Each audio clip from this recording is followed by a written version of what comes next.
शयनाभवतु शयनो भुनक्तु शय्यं कर्वावहै तेजस्विनावधीतमस्तु मा विद्विषावहै। ओम शांति शांति शांति। अखंडमंडलाकारं व्याप्तं येन चराचरं तत्पदं दर्शितं येन तस्मै श्रीगुरुवे नमः। गुरुर्ब्रह्मा गुरुर्विष्णु गुरुर्देव महेश्वर गुरुसाक्षात् परब्रह्म तस्मै श्रीगुरुवे नमः। तस्मै श्रीगुरुवे। जय आनंद जय आनंद जय आनंद जय आनंद जय। आज की इस एकादशी की पावन बेला में समस्त गुरुजनों की तरफ से भक्ति आशीर्वाद का दिन परम मंगलमय दिन है हम लोग के लिए। आज एकादशी के दिन समस्त गुरुजनों की तरफ से सबको भरपूर आशीर्वाद। पिछली एकादशी को हम लोगों ने अजपाजप के बारे में जाना, यानी ये जो क्रिया चल रही है ये योग चतुष्टय की क्रियाएं हैं। इनमें हम लोगों ने पहला जो मंत्र योग है इसको जाना। पिछली एकादशी तक की व्याख्या हुई कि मंत्र कैसे सिद्ध किया जाए, और मंत्र का आखिरी जो चरण है वो है अजपा जप, यानी यही सोहम कहलाता है।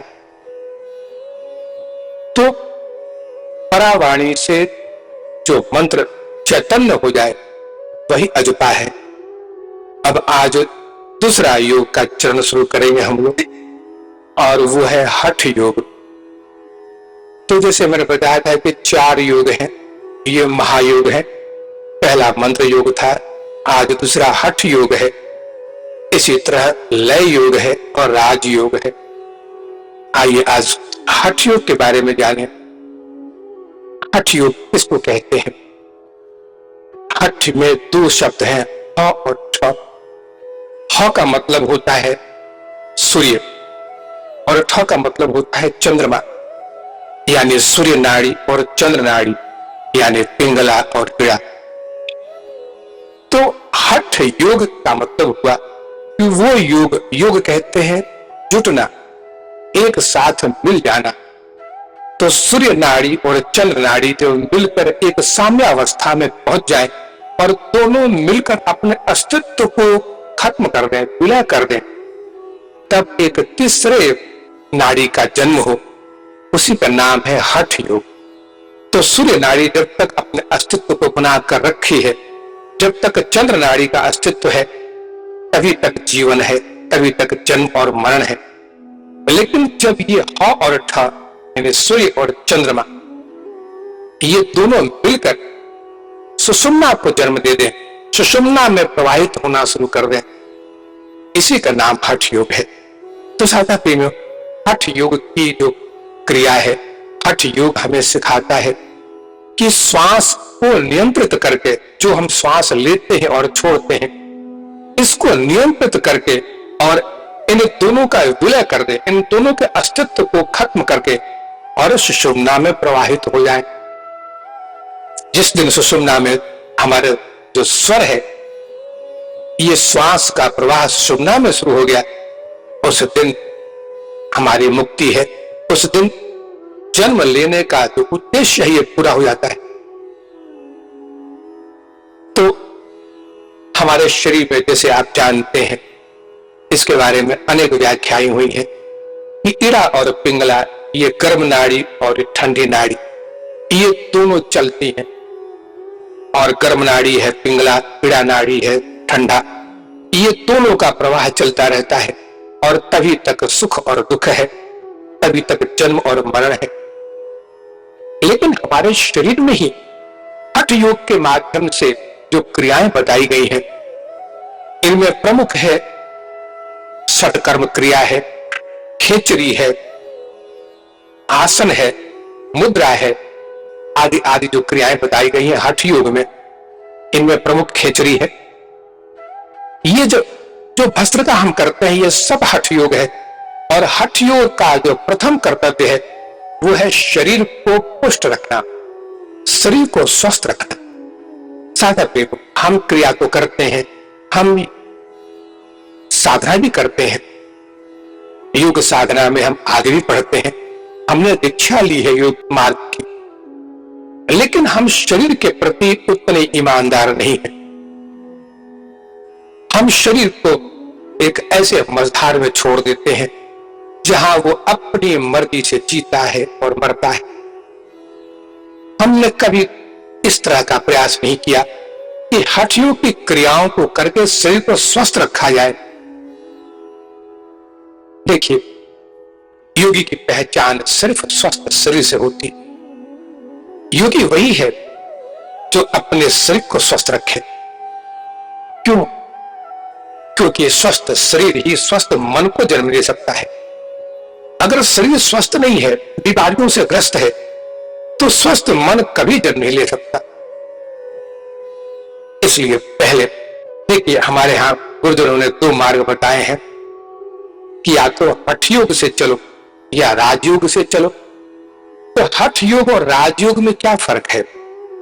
हठ योग कहते हैं कि अपने प्राणों को वश में करके मन को वश में किया जाए, यह हठ योग है।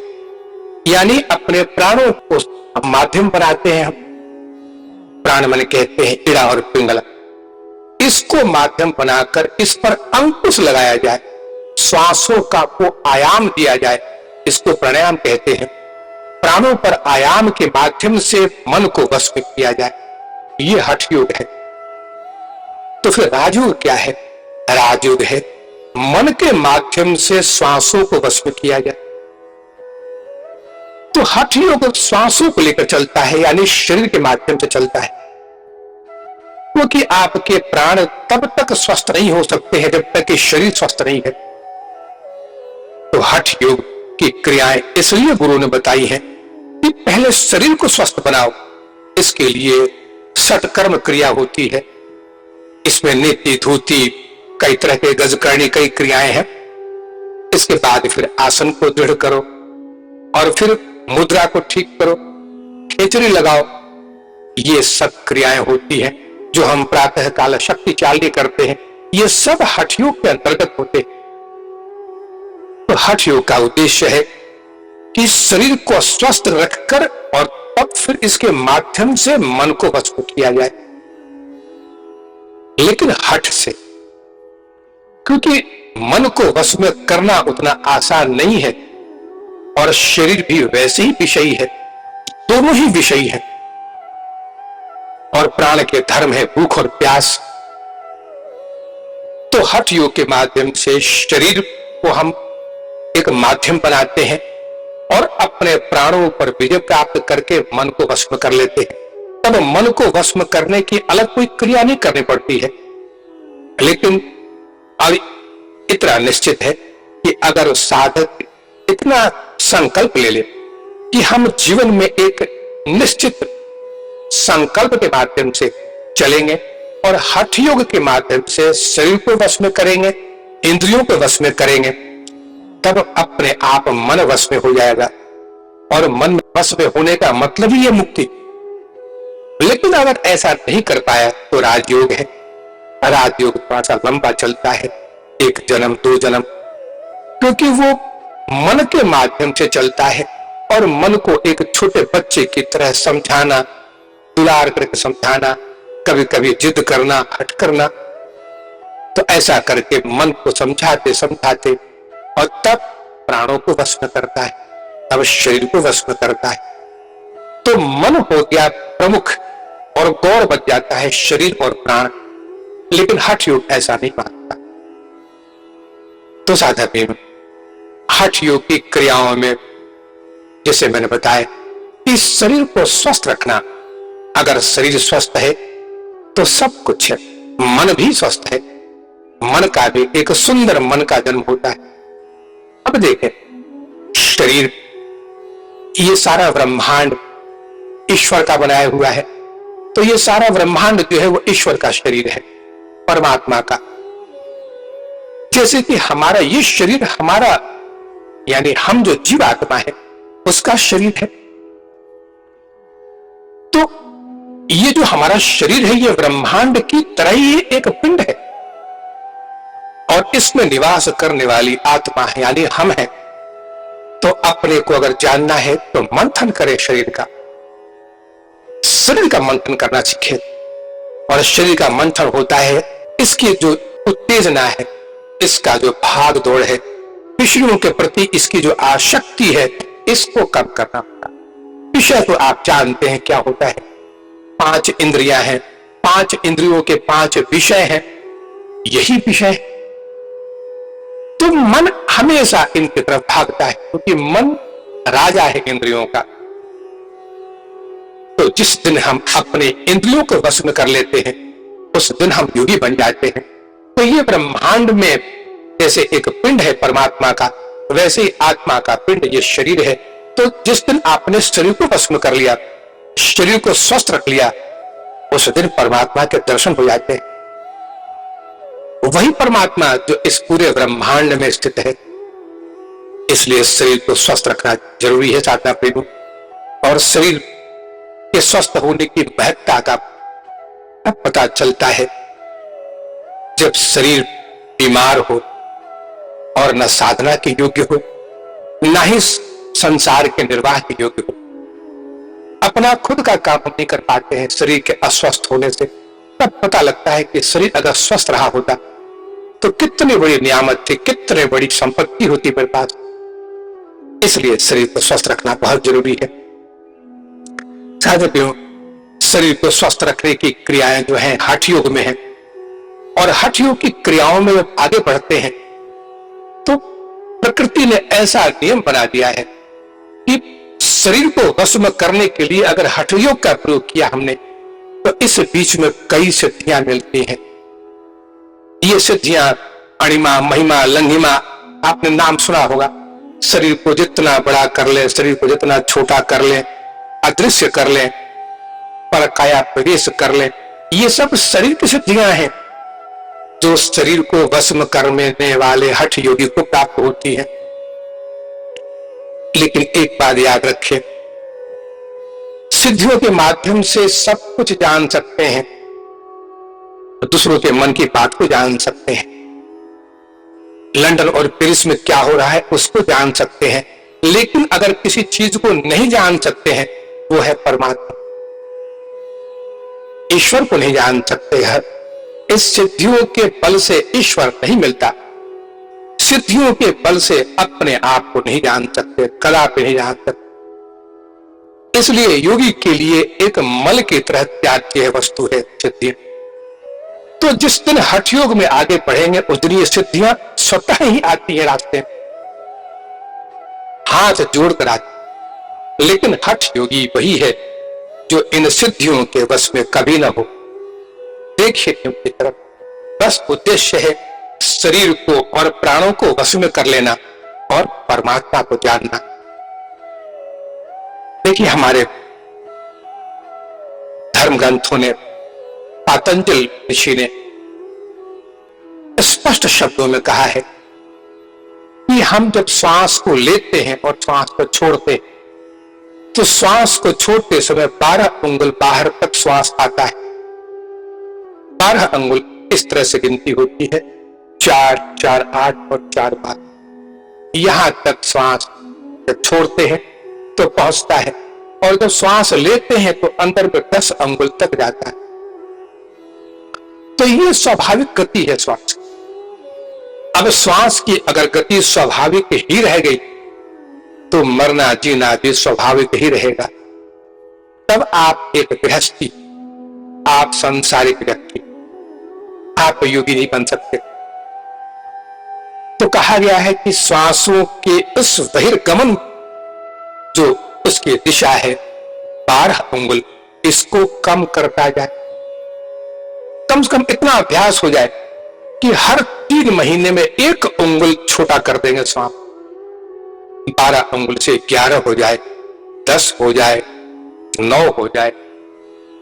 तो मैंने जैसे बताया कि सिद्धियां आने शुरू हो जाती हैं जिस दिन 8 उंगल से छोटी होनी शुरू हो जाएगी श्वास की गति, उस दिन सिद्धियां आनी शुरू हो जाएंगी।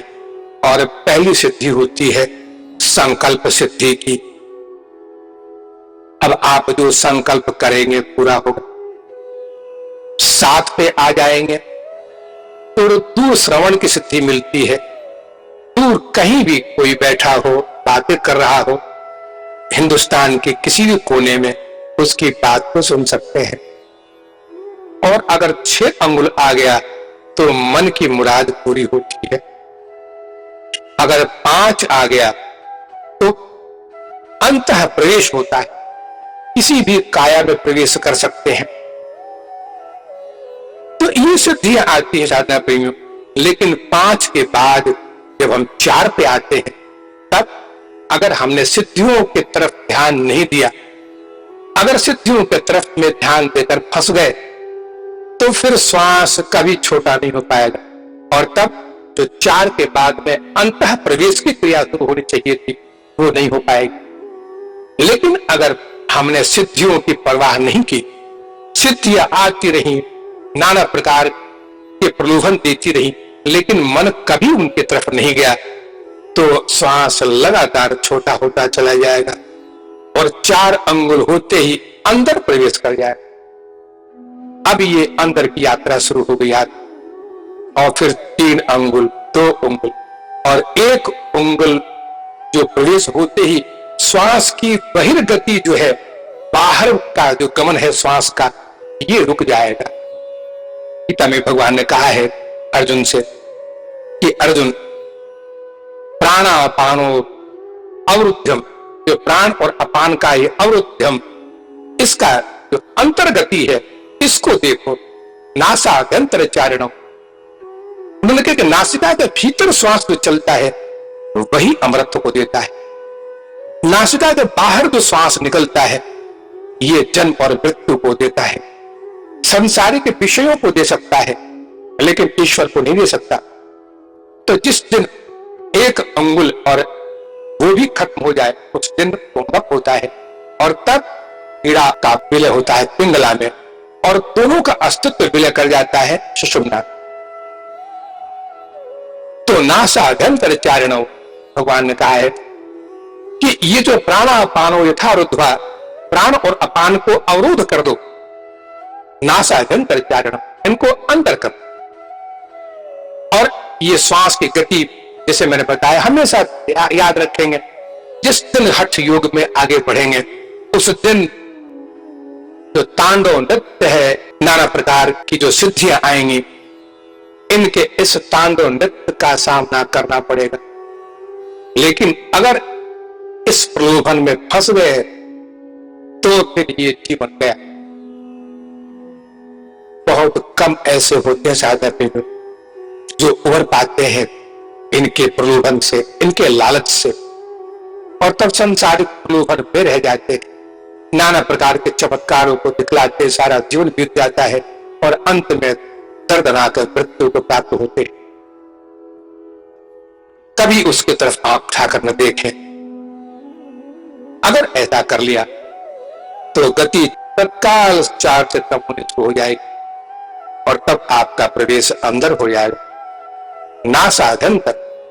और तब कीड़ा और पिंगला अपने अस्तित्व को एक दूसरे में विलय करके और सुषुम्ना को जन्म देते, और तब श्वास सुषुम्ना में चलता है। और आपको पता है कि सुषुम्ना नाड़ी हमारे शरीर में कीड़ा और पिंगला के बीच में सुषुम्ना का प्रवाह चलता है, और सुषुम्ना का प्रवाह ही कुंडलिनी की शक्ति, हमारी जो शक्ति है कुंडलिनी की शक्ति, ये यही कुंडलिनी शक्ति है जो मूलाधार से और सहस्त्रार के बीच में। लेकिन हम कीड़ा और पिंगला में जब तक व्यवहार करते रहेंगे तब तक सुषुम्ना से हमारा संबंध जुड़ नहीं पाता है। तो साझा प्रेमियों, हठ योग वो क्रिया है, जैसे मैंने बताया, ये राजयोग लेके चलता है मन को वश में करना सबसे पहले, और मन को वश में करके शरीर को और प्राणों को वश में करना, ये राजयोग है।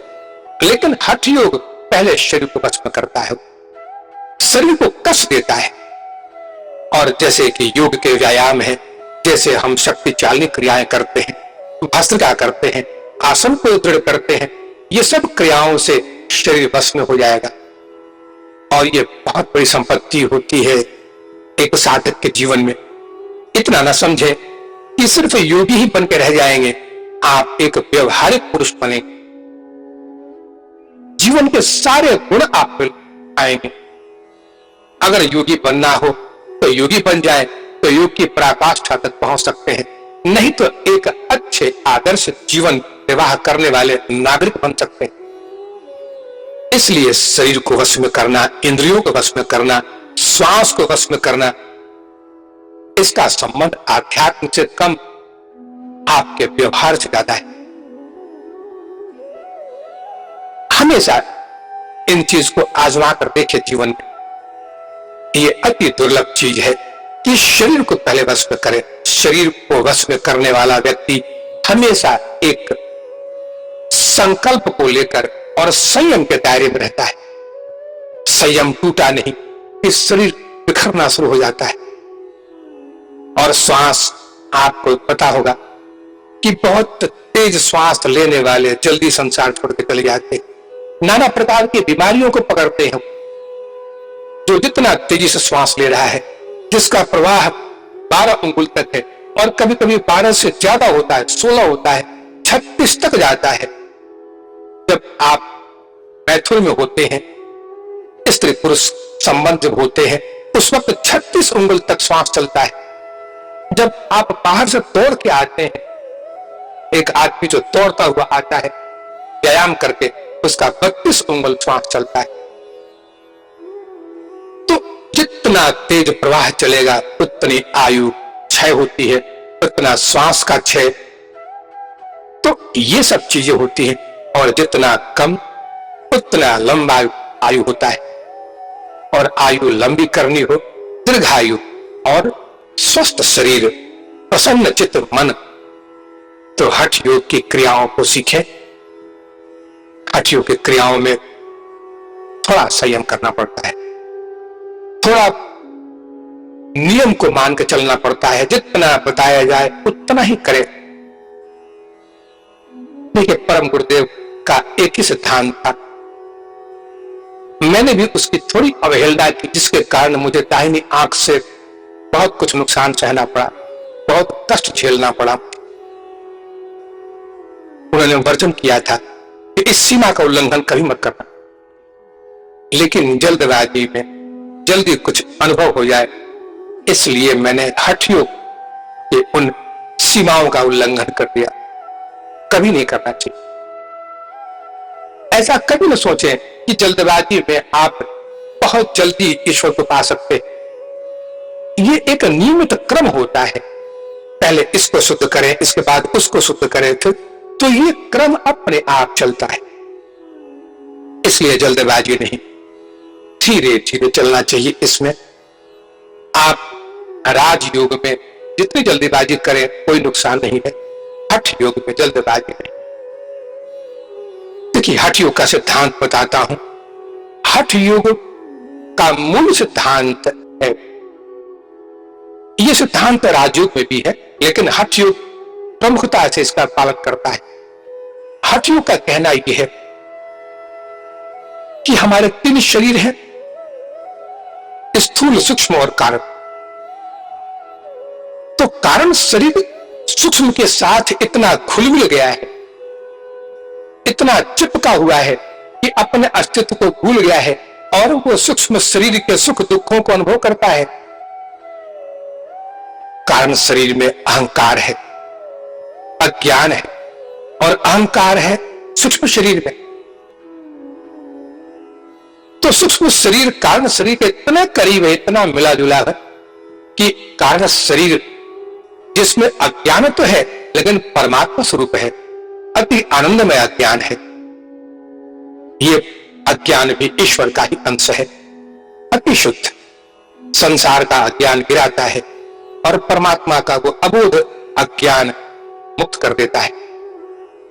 तो सूक्ष्म शरीर के संपर्क में आकर कारण अपने अस्तित्व को भूल गया और फिर सूक्ष्म शरीर स्थूल के संपर्क में इतना घुल मिल गया कि अपने को शरीर मानने लगा कि मैं ये शरीर हूं, ये हाथ पांव मेरे हैं।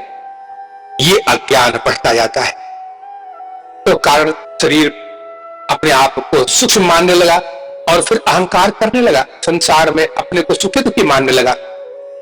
और सूक्ष्म शरीर स्थूल के संपर्क में आया तो अपने को इंद्रिय मानने लगा कि मैं भोजन कर रहा हूं, ये मैं हूं, ये संसार मेरा है, ये कुटुंब मेरा है, ये परिवार घर द्वार मेरा है।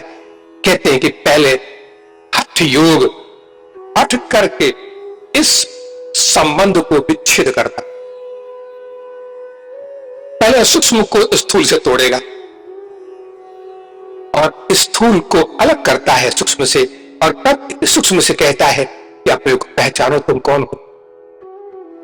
तो जो आसक्ति सूक्ष्म ने स्थूल के साथ लगा रखी थी, जो अज्ञान उसके अंदर में आ चुका था कि मैं ये शरीर हूं, इसको तोड़ता है।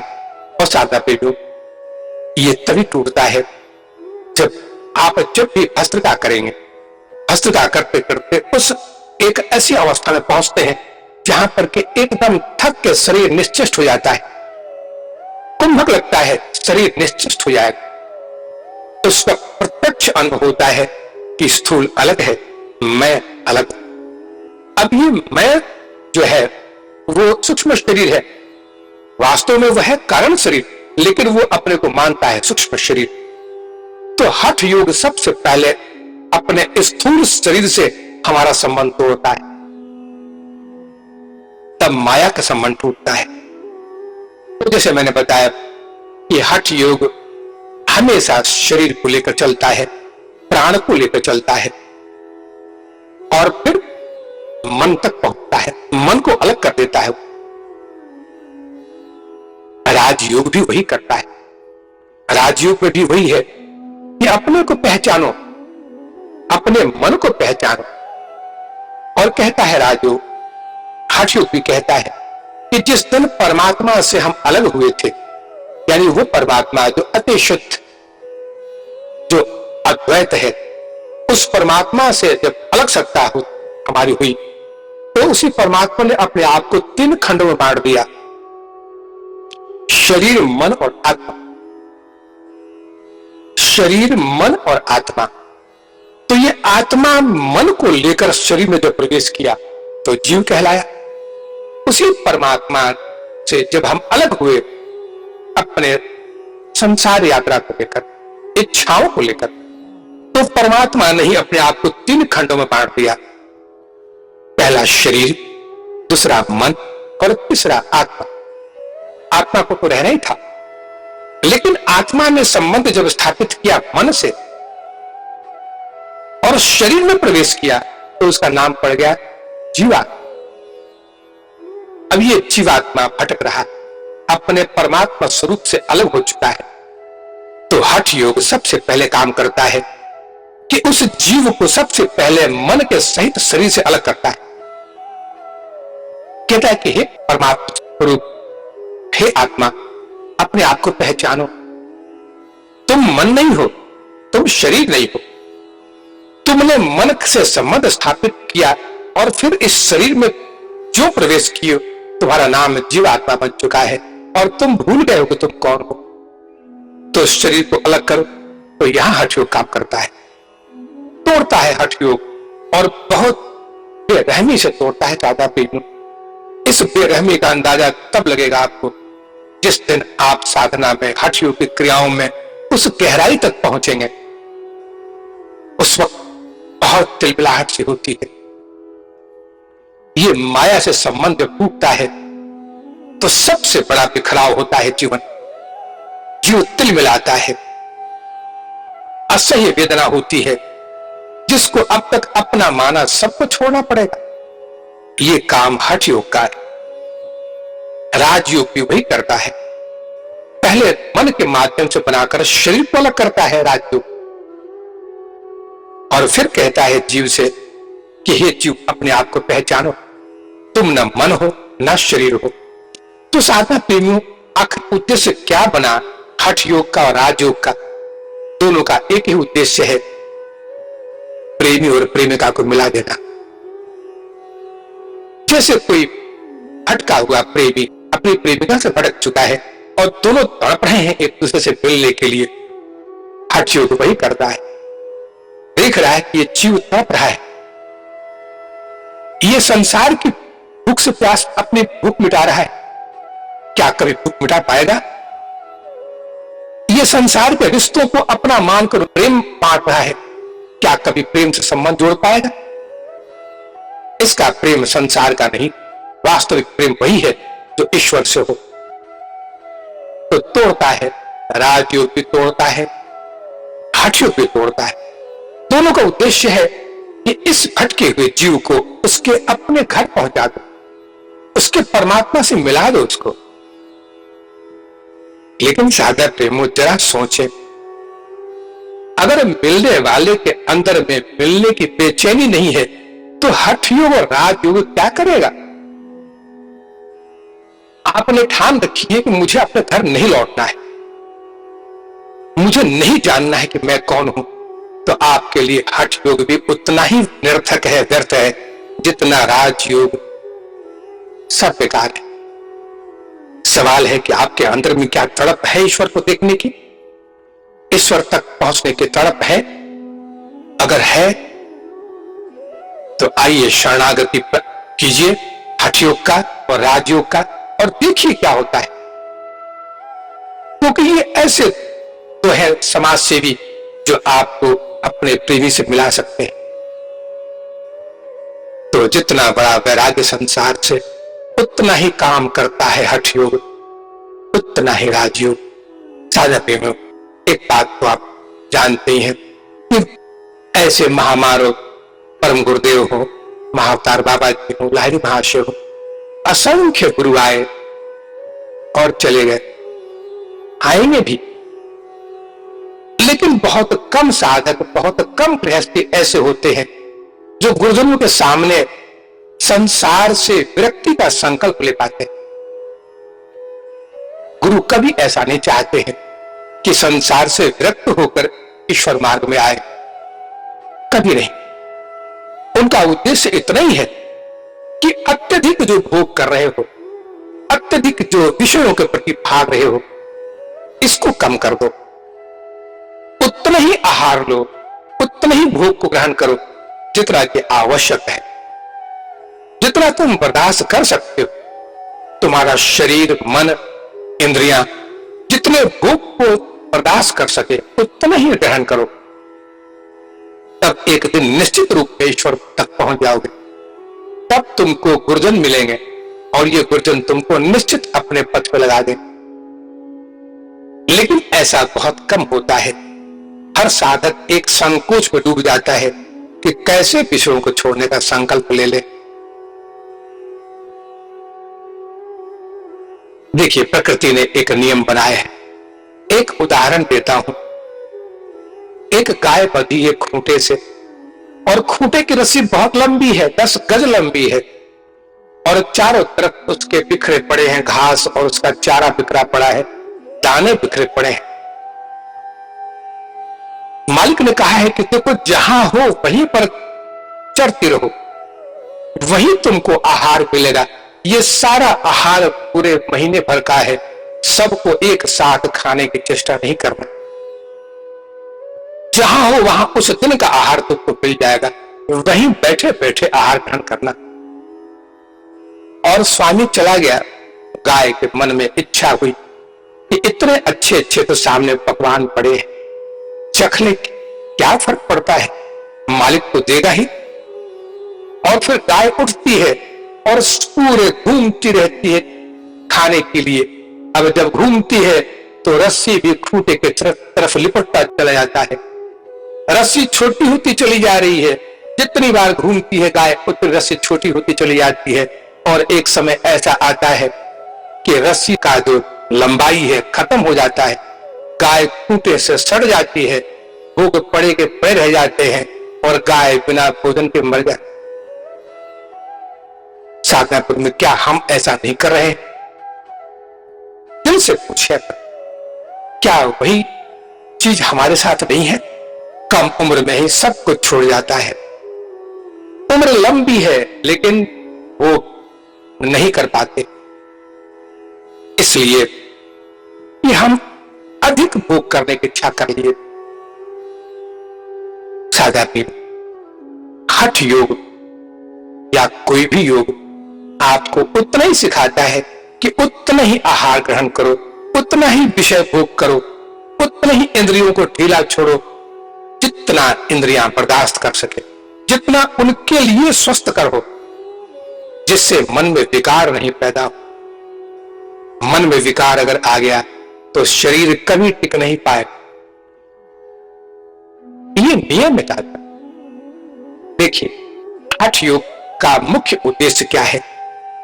हठ योग का मुख्य उद्देश्य है कि आपके अंदर जो अद्भुत शक्तियां छिपी हुई हैं, अब ये शक्तियां कहां है आपको मालूम है? उसी मेरुदंड में, उसी सुषुम्ना में अद्भुत शक्तियां जो पूरे ब्रह्मांड में है वो आपके अंदर है। लेकिन ये शक्तियां आप क्यों नहीं उजागर कर पाते हैं? अब आप कहें कि प्लास्टिक वाले पतले बिजली के तार में 440 वोल्ट का करंट पास करा दिया जाए, बहुत शक्तिशाली करंट पतले से तार से पास करा दिया जाए, तो परिणाम सोच सकते हैं क्या हो? भयंकर परिणाम हो, सब कुछ नष्ट हो जाए। तो हठ योग पहले आपके शरीर को, इंद्रियों को इतना शक्तिशाली बना देता है कि जिस दिन ये कुंडलनी का जागरण होगा, इतनी अद्भुत शक्तियां, लाख वाट का जो करंट है, जब ये पूरी तरह प्रभावित होगा शरीर में, तो आपका शरीर उसको बर्दाश्त कर सके, आपका मन उसको बर्दाश्त कर सके। नहीं तो क्या होगा? बिखर जाएगा, शरीर बिखर जाएगा, मन विकृत हो जाएगा, दिमाग फट सकता है। तो हठ योग की जितनी भी जो क्रियाएं हैं, ये आपके शरीर को स्वस्थ करने के लिए है। प्राणों की जितनी शक्ति आपके अंदर में है, ये प्राणों की शक्ति होती है। कितना भी एक मन वजन उठाना हो तो पहले कुंभक कर लेते हैं हम और तब उठाते हैं, बिना कुंभक किए नहीं उठा सकते। श्वास चलता रहे और एक मन वजन नहीं उठा सकते। तो सारी शक्ति प्राण में है, इसको वश में कर देता है हठ योग। देखिए, एक गलती महात्मा बुद्ध ने भी की। आपको पता है महात्मा बुद्ध की मृत्यु का कारण क्या था? महात्मा बुद्ध अंतिम समय में मरे हैं सिर्फ एक बीमारी, एक लापरवाही से मरे हैं जो उन्होंने साधना काल में किया था, और वो था गुरु के बताए हुए जो सीमा था, जो नियम था हठ योग का, उसका पालन नहीं किया। बुद्ध देव को जो क्रिया मिली, और ज्यादा प्रेम ये क्रिया होती भी वैसी मादक है। एक बार तो सभी को इच्छा होती है कि सीमा का उल्लंघन करके एक बार देख लें कि कितनी बड़ी शक्ति है हमारे अंदर। तो आपने पढ़ा होगा कि बुद्ध देव उस नियम को 3 महीने तक करते रहे, और एक बार उनके मन में इच्छा हुई कि अब सब को त्याग दें, आहार को त्याग दें, श्वास को लेना छोड़ दें, और फिर करके देखें इस शक्ति तक बहुत जल्दी पहुंच जाएंगे। और तीसरे दिन ही बेहोश होकर गिर पड़े। कोई नहीं था वहां पर। उन्होंने अपने शिष्यों को भी नहीं बताया था कि वो किस वन में ऐसी साधना कर रहे हैं, और गिरे पड़े हैं।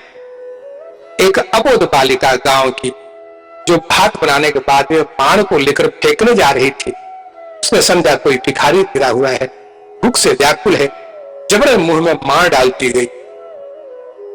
फिर घर गई है, फिर शाम को लाई, फिर मार पिलाया।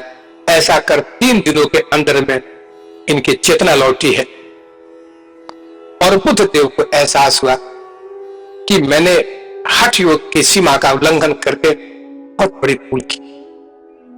और तब उस बालिका को उन्होंने पूजा की है, उसको गुरु रूप में समझा कि अवश्य ही हमारे गुरुदेव ने इसको हमारी परीक्षा के लिए भेजा था, क्योंकि अब ये निश्चित था कि अब ये टिक नहीं पाते, और फिर ये बीमारी से ग्रस्त हो चुके थे, और इसी बीमारी से वो मरे भी हैं। तो उन्होंने एक बड़ा अच्छा गीत गाया था। अब ये जब ज्ञान हो जाता है तो हर कोई इसके रहस्य को जान लेता है। उन्होंने गीत गाया था कि अधिक खींचोगे तो तार टूट जाएगा, संगीत नहीं बिखरेगा। अधिक ढील दोगे तो तार ढीला पड़ जाएगा, शांत हो जाएगा, संगीत नहीं उभरेगा। अरे साध को संवारो, लेकिन न खींचो न ढीला छोड़ो, संगीत अमर हो जाए। हठ योग की क्रियाओं में हमेशा गुरु के आदेश का उल्लंघन कभी नहीं करना चाहिए, नहीं तो जीवन भर के लिए एक व्याधि मूल्य लेंगे। लेकिन अगर हठ योग की क्रियाओं को नियमित रूप से जैसे गुरु करवाते हैं वैसे करके देखें, राजयोग अगर 3 जन्मों में मुक्त करेगा तो हठ योग 1 जन्म, ये निश्चित बात।